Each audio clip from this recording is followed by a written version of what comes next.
E aí, meus amigos e minhas amigas, eu sou o professor Simbas, nós somos o Guia de Linguagem. Sejam todos muito bem-vindos a mais um de nossos momentos. Nós trabalhamos com vocês agora a competência 29 de linguagem, a competência 9 de linguagens, a competência 9 que trata das tecnologias digitais de comunicação e informação, as ferramentas digitais, os gêneros textuais digitais.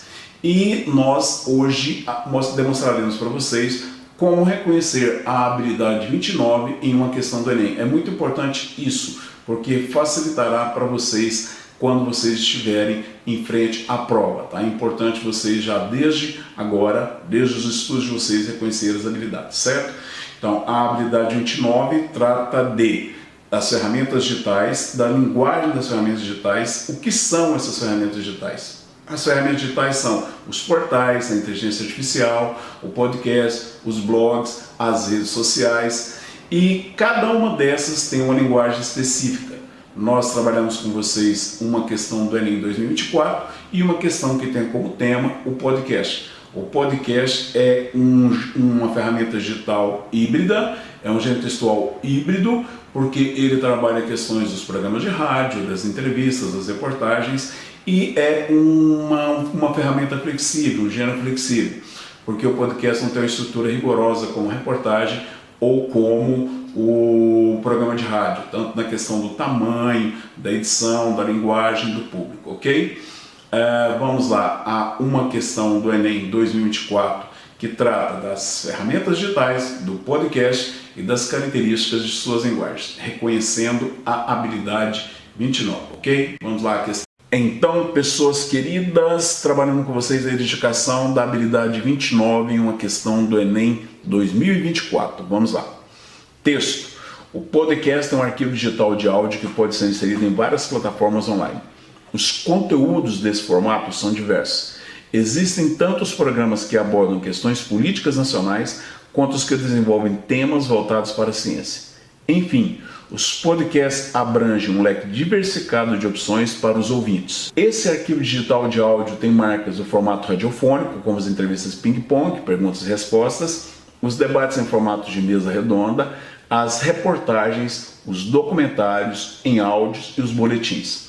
Contudo, não possui uma estrutura fixa, como os outros formatos considerados tradicionais. Cada episódio pode ser contado de diferentes maneiras. Vale ressaltar que outro benefício de produzir conteúdos nesse formato é o aprofundamento da temática. O podcast é considerado um produto híbrido, diferente do rádio e das demais mídias tradicionais e, sobretudo, é flexível. Revista Arco.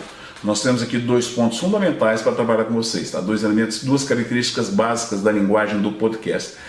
O podcast tem uma linguagem híbrida, uma linguagem dos programas de rádio, das reportagens, das entrevistas, e o podcast é flexível, tem uma estrutura flexível. São dois pontos importantes que apareceram no enunciado. Enunciado.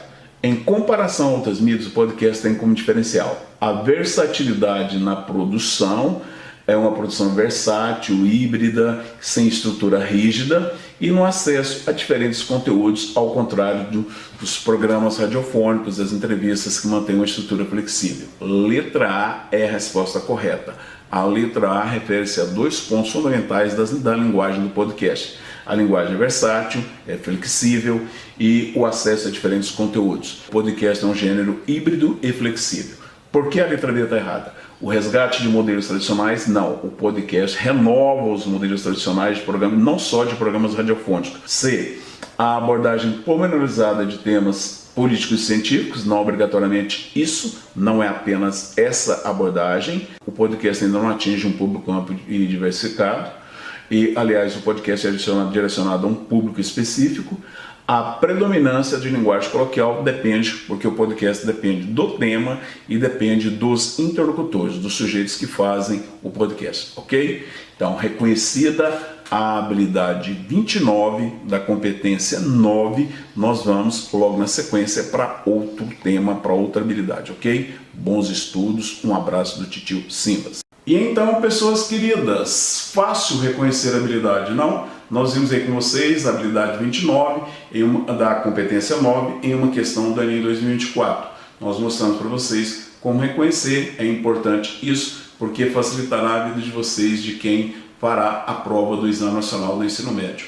Tranquilos? Então, feito isso, nós partimos agora para outra habilidade. Na sequência nós traremos para vocês a habilidade 30, a última das habilidades da competência 9, a última habilidade de linguagens do Enem, ok? Isso não significa que nós acabamos, tá? Eu fiz um corte aqui, eu atravessei para a competência 9, para fechar a 1 e a 9, que tem especificamente como tema linguagens e linguagens dos gêneros textuais na competência 1 e linguagem dos gêneros digitais na competência 9, ok?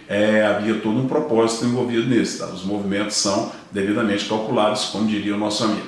Ok, meninos? Ok, meninas? Ok, senhoras? Ok, senhores? Ok, meus amigos? Bons estudos, ótima semana, é o que deseja o titio, o professor, o amigo Simbas. Abraço, até a próxima.